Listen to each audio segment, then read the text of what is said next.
Assalamualaikum warahmatullahi wabarakatuh. Perkenalkan, nama Ibu Maulidatul Hasanah, NIM T2017-145. Pada pertemuan kali ini, Ibu akan membahas mengenai materi tata surya. Tata surya apa, Bu? Nanti akan dijelaskan lebih lengkapnya terkait dengan rotasi, revolusi, dan sebagainya. Sebelum kita memulai kegiatan pembelajaran, hendaknya kita berdoa terlebih dahulu. Berdoa mulai.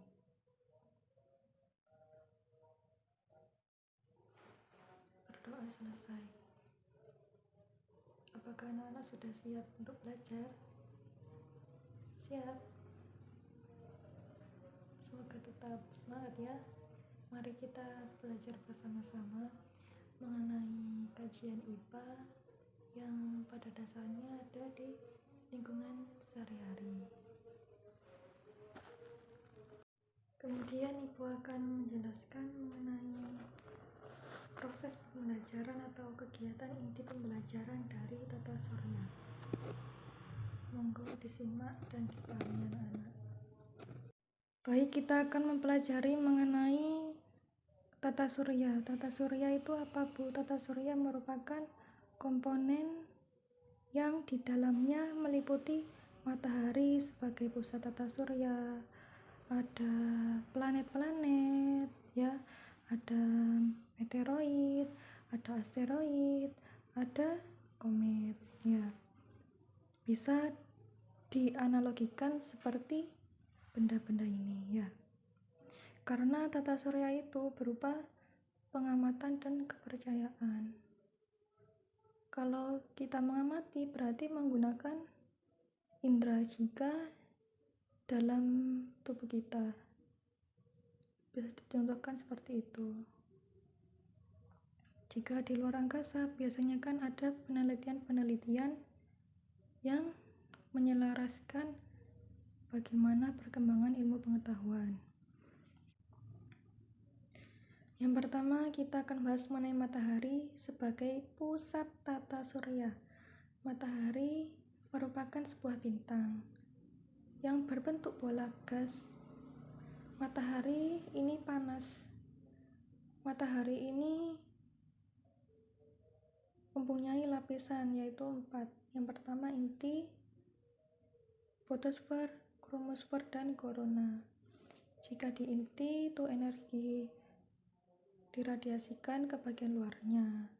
Jika di bagian fotosfer terdapat bintik matahari. Jika di bagian korona terdapat bagian abu-abu di luar dari matahari ini. Kemudian kita akan bahas mengenai planet-planet. Planet-planet ini kan sebagai salah satu dari susunan tata surya. Planet-planet ini kan mengorbit. Mengorbit itu apa? Mengorbit itu melintasi jalur yang digunakan atau jalan yang digunakan untuk mengelilingi matahari. Planet-planet ini mengelilingi matahari. Lintasannya bagaimana, Bu? Lintasannya itu berbentuk elips. Elips itu artinya apa? Lonjong. Seperti itu.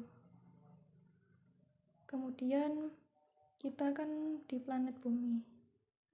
Jadi kita akan bahas mengenai bumi.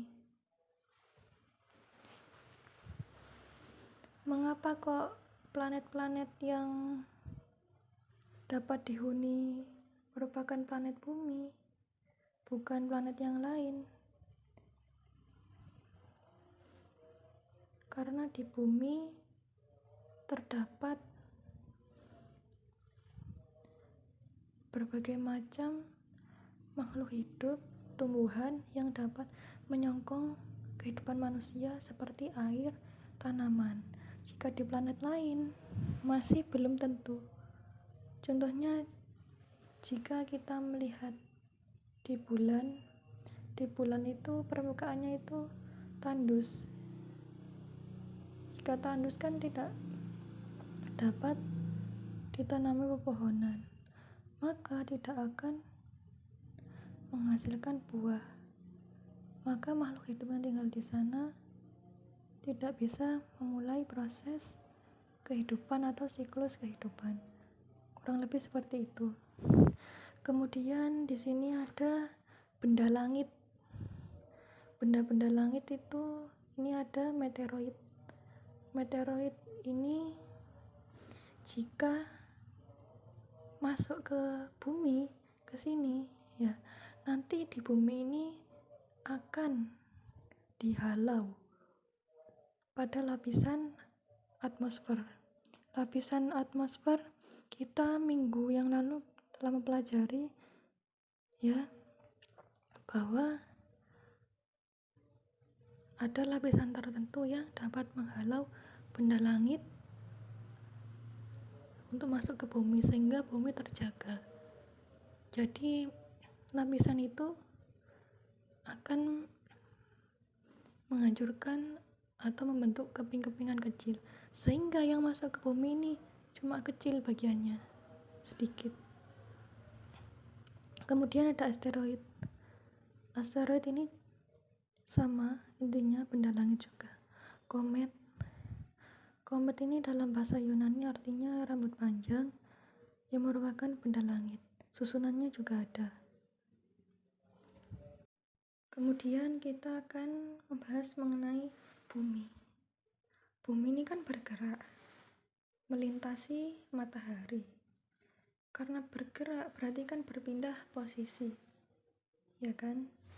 Kemudian bumi ini berotasi dan berevolusi.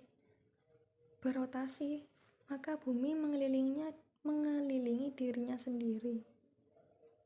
Jika berevolusi berarti mengelilingi pusat tata surya yaitu matahari. Jika bumi ini mengelilingi dirinya sendiri akan berdampak. Dampaknya apa? Nanti akan menyebabkan perbedaan waktu, perbedaan siang malam. Jika ini ibu geser, maka sinar yang dipancarkan oleh matahari akan ke Mars gitu, berlanjut gitu, berputar seperti itu. Jika sudah melalui lintasannya kan kembali ke posisi awal. Lah bumi ini kan melakukan rotasi sama revolusi.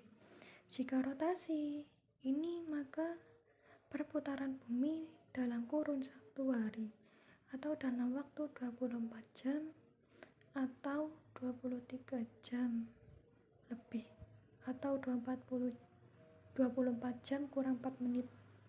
Jika berevolusi berarti dalam kurun kurang lebih 1 tahun atau 365 hari berapa jam dan berapa menit gitu ya.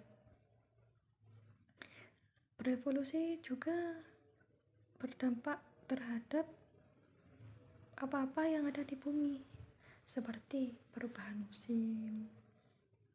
Jika kita lihat pada kehidupan sehari-hari, misalnya di Indonesia karena letak Indonesia di daerah Khatulistiwa, maka terjadi musim kemarau dan penghujan. Jika di daerah luar, maka bisa terjadi 4 musim. Mengapa Ibu katakan mempengaruhi siang dan malam? Karena bumi ini jika mengelilingi dirinya sendiri atau dari lintasannya ya, dari barat ke timur, maka posisinya kan berubah. Karena berubah, maka sinar yang diterima oleh matahari akan berada di sisi-sisi yang berbeda di bumi ini. Misalnya di belahan bumi utara sama selatan itu beda ya. Jika kita lihat 1 hari 1 hari saja. Pada pukul 6 sinar mataharinya pagi-pagi itu bagus ya, sampai jam 9.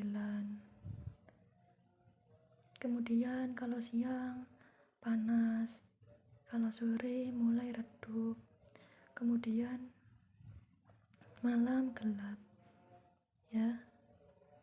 Berarti ada pergantian waktunya juga, antara pukul 6 sore sama malam berbeda, kurang lebih seperti itu. Baik anak-anak, ibu tadi sudah menjelaskan. Apabila ada salah kata ataupun penjelasan ibu yang kurang jelas atau kata-kata yang keliru, kurang berkenan, mohon dimaafkan. Semoga ilmu yang kita pelajari bersama bermanfaat dan berguna. Tetap semangat, jaga kesehatan. Wassalamualaikum warahmatullahi wabarakatuh.